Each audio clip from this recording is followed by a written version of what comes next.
11 minutes past 7 is the time. As hundreds of thousands of A-level students found out their results yesterday, there were, of course, scenes of jubilation, but for many as well, despair. Yes, those who didn't get the grade they'd hoped for will either be going through the revout clearing process in search of a university place or simply wondering what to do now. Yes, to help make sense of all those decisions which lie ahead, we're joined now by Gill, editor of Times Higher Education, and Sarah Clover from the advice website Not Going to University. Morning both, thanks very much for joining us.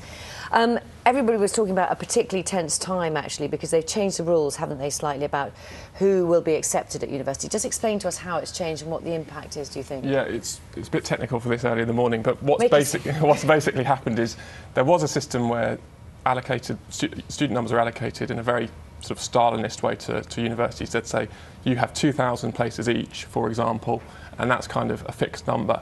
Now, under the new system, which was introduced in the white paper last summer, they've said that there's still a small quota of places per university, which are kind of fixed. But then there's a couple of other pools that are being up for grabs. So there's one pool which is only available to universities which charge lower fees, the idea being that you'd pull down the average fee, which hasn't worked, by the way. The other pool was for very high achieving students, so those that get at least 2 A's and a B at A level.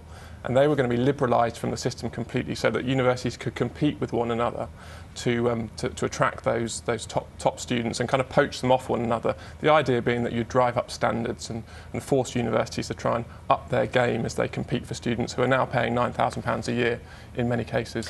What happens inevitably at this time of year is we concentrate, as we did yesterday, on people who've got their results and they open up, they're very happy with what they've got and they've got a place at university.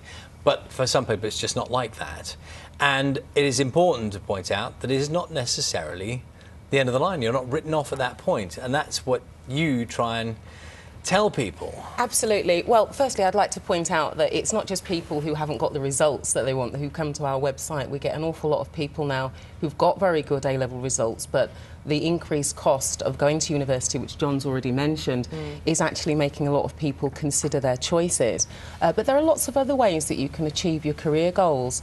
You can get paid while you're learning, so vocational qualifications, which are now available up to a level 7, I believe, or a level 8, which is equivalent to a master's degree. So it's not just the old sort of NVQ to level 3, which is an A-level equivalent that you can achieve taking that route. You could do a legal vocational course and become a lawyer. There are lots of apprenticeships out there, which is another one where you sort of earn while you're learning, guaranteed job pretty much at the end of it, and they're available in a huge range of sectors, everything from IT, project management, social media, horse racing. So, you know, I would strongly urge anybody who is making choices about their sort of career path to have a look before they sort of decide to go to university. John, from what you've seen, what is the evidence that, you know, this extra money that they're going to have to pay eventually when they earn over £21,000, is that having an impact, do you think? Well, the number of applications is down, which is, you know, breaking a very long-running trend for ever-increasing applications. So it would appear that there was a blip, but this did happen before when fees were first introduced as well, and it subsequently was kind of wound back. Well, if I could say, in responding to Sarah, I would say, you know, you talk very much about the sort of utilitarian value of a degree, that you go out and you get a job that pays you more money and so on, which of course is important and probably is more important now that we have higher fees. But there's so much more to a degree and to a higher education than just how much you'll go on and earn. And I think one of the real areas of disquiet about the higher fee regime is that it switched the funding of degrees from the state to the student. And the result of that is it gives the impression that the only person that benefits from higher education is the individual, because they'll go on and earn more money. And of course there's an awful lot more to it than that, you know, society benefits, and I think we really have to bear that in mind and remember that it's more than just earning potential that's at stake here. And the evidence you're finding so far, I mean, Lou was asking about that thing about who's been put off. You alluded to that a moment ago. And I know that government mantra, and something which, I mean, it's a reality, is that, you know, the way the structure of your fees are broken down, I mean, you don't pay it until you earn a certain amount, but there will be people inevitably who are troubled by that thought of having a debt before you even start your working career. Oh, absolutely, because, you know, as has been mentioned, you know, you don't actually have to pay anything up front. However, it is a real debt, and once you are earning over a certain amount, you have got to pay it back.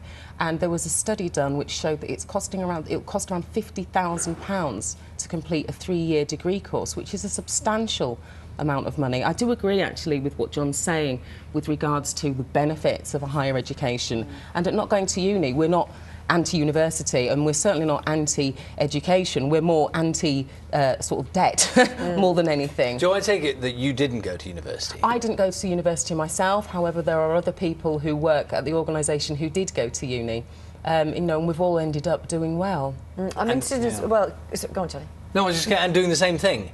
I mean, that's one of the things. Sometimes things level out afterwards, don't they? I mean, I don't know in your workplace, but you work alongside people also. Absolutely, I went to university, but my predecessor as editor didn't, and she was a brilliant editor of the magazine. It didn't, you know, that later in life, it's not necessarily the be all and end all. And just quickly as well, because we always, and the tendency, and this sort of echoed itself yesterday, when, you know, people open their envelopes, you know, we see the A-star students. What about those who've got 3 Cs and done well to get those 3 Cs? Are there places for them, both in universities and other educational places as well? There are. I mean, clearing is, there are changes, but it's basically the same process. It's a big matchmaking process. You're sort of marrying off students who don't have universities to universities that don't have students or need to get students, so and there will be space. courses for those people. The other thing is to say that it's not a 24-hour process. You know, we're 24 hours in, it hasn't finished now. This goes on right up until October, the start of term, so people shouldn't give up hope if they haven't got a place just yet.